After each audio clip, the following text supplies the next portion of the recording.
Hello friends, आज हम जानेंगे मिस्र की सभ्यता के बारे में। मिस्र की सभ्यता संसार की सबसे विकसित सभ्यता है। मिस्र की सभ्यता का विकास वहाँ की प्रमुख नदी नील नदी से हुआ है। इसी कारण इसे नील नदी की सभ्यता भी कहते हैं। मिस्र अफ्रीका महाद्वीप के उत्तर के पूर्वी भाग में नील नदी की तलहटी में स्थित है। मिस्र के उत्तर में भूमध्य सागर है और पश्चिम में विश्व प्रसिद्ध मरुस्थल यानी कि सहारा मरुस्थल है।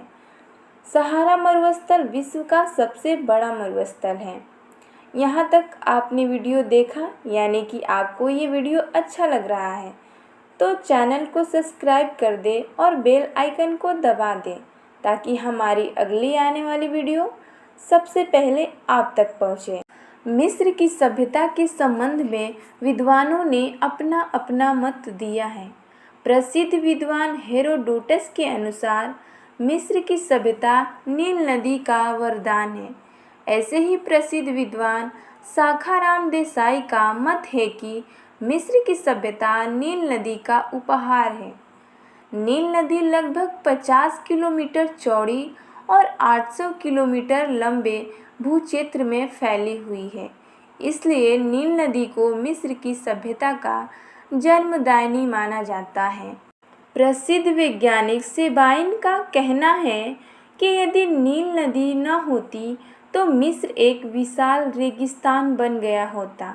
प्राचीन मिस्र के सभी प्रमुख नगर जैसे कि काहिरा, मेम्फिरा, कनार्क और सिकंदरिया आदि नील नदी के तट पर बसे हुए हैं। अब हम जानेंगे मिस्र की सभ्यता की खोज कब हुई। तो मिस्र की सभ्यता की खोज सन 1758 ईस्वी में हुई थी, जब नेपोलियन बोनापार्ट मिस्र पर आक्रमण कर कब्जा कर लिए थे। तो मिस्र विजय अभियान के दौरान नील नदी के मुहाने पर स्थित रोजीटा नामक जगह से एक पत्थर का शिलालेख प्राप्त हुआ, जो 112 सेंटीमीटर लंबा और 70 सेंटीमीटर चौड़ा था। फ्रांसीसी विद्वान सांपोथो ने इस लेख को पढ़कर मिस्र की गौरवशाली सभ्यता का रहस्य खोल दिया। अब हम जानेंगे मिस्र के इतिहास के बारे में। तो मिस्र के राजनीतिक इतिहास को मुख्य रूप से 3 भागों में बांटा जा सकता है। पहले नंबर पे आता है पिरामिड युग। पिरामिड युग 3400 ईसा पूर्व से 2160 ईसा पूर्व तक चला था। इस युग में सिर्फ पिरामिडों का निर्माण हुआ है, जिसके कारण इसे पिरामिड युग कहा गया। मिस्र के शहर गिरजा में सबसे अधिक पिरामिडों का निर्माण हुआ है। यानी कि प्रश्न बन सकता है कि सबसे अधिक पिरामिडों का निर्माण मिस्र के किस शहर में हुआ है। तो इसका उत्तर होगा मिस्र का शहर गिरजा में। अब आगे देखते हैं तो दूसरे नंबर पे आता है सामंतवादी युग। सामंतवादी युग 2160 ईसा पूर्व से 1580 ईसा पूर्व तक चला था। इस युग में सामंतों की शक्ति बढ़ गई थी। सामंती उस युग की जाति होती थी जो धीरे धीरे मिस्र के अधिकांश भाग पर अपना कब्जा कर लिया था। तीसरे नंबर पे आता है साम्राज्यवादी युग। साम्राज्यवादी युग 1580 ईसा पूर्व से 650 ईसा पूर्व तक चला था। इस युग में मिस्र का बहुत विकास हुआ। अब हम बात करेंगे मिस्र के राजनीतिक जीवन व शासन व्यवस्था के बारे में। मिस्र की सभ्यता में राजा अपने राज्य का पूर्ण अधिकारी होता था। मिस्र निवासी वहाँ के राजा को देवपुत्र मानते थे। राजा को मिस्र की भाषा में फराओ कहा जाता था। फराओ का आदेश मिस्रवासियों के लिए कानून था। शासन कार्य में राजा को परामर्श देने के लिए सारू नामक एक परिषद होती थी, किंतु राजा परिषद की सलाह मानने को बाध्य नहीं था। मिस्र में राजा की आय का मुख्य साधन भू राजस्व था, जो किसानों से वसूल किया जाता था।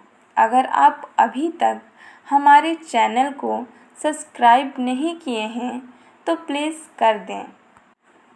अब हम बात करेंगे मिस्र के सामाजिक जीवन के बारे में। प्राचीन कालीन मिस्र का समाज मुख्य रूप से 3 वर्गों में विभक्त था। प्रथम वर्ग में आता था उच्च वर्ग, जिसमें सम्राट, सामंत, पुरोहित, जमींदार, राज्य के उच्च अधिकारी शामिल थे। इनका जीवन उच्च कोटि का था। ये हर तरफ से परिपूर्ण थे। समाज में इन्हें विशेष स्थान प्राप्त था। दूसरा मध्य वर्ग था, जिसमें व्यापारी और बुद्धिजीवी आते थे। मिस्री समाज में इनका जीवन भी अच्छा था। इन्हें भी समाज में आदर व सम्मान प्राप्त था। तीसरा निम्न वर्ग था, जिसमें किसान, मजदूर, दास तथा अन्य निर्धन लोग आते थे।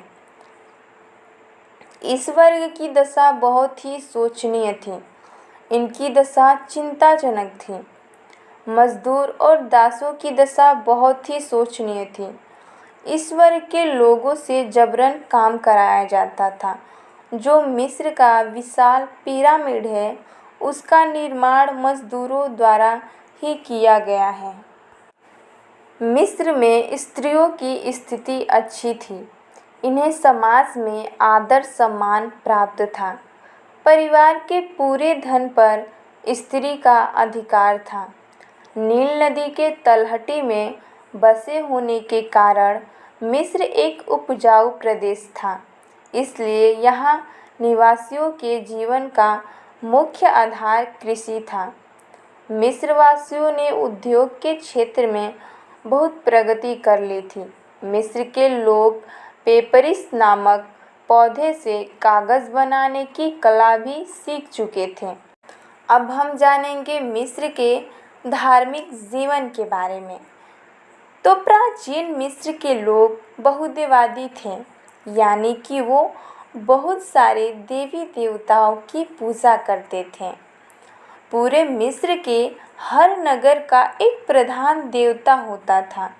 मिस्र में इस प्रकार के देवी देवताओं की संख्या 2200 के लगभग थी। सूर्य मिस्र के सबसे महान व महत्वपूर्ण देवता थे, जिन्हें मिस्र में रे, रा, होरस, एटन आदि नामों से जाना जाता था। मिस्र के लोग देवी देवताओं के साथ साथ पशु पक्षियों व वनस्पतियों और अपने राज्यों की पूजा करते थे। वे लोग पुनर्जन्म में विश्वास रखते थे। अगर किसी व्यक्ति की मृत्यु हो जाए तो उसके शव को सुरक्षित रखने के लिए उसके शरीर पर एक विशेष प्रकार का लेप लगाते थे, जिसके कारण वह सड़ता गलता नहीं था।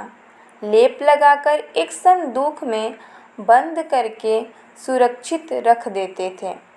इसे मिस्र में मम्मी कहा जाता था।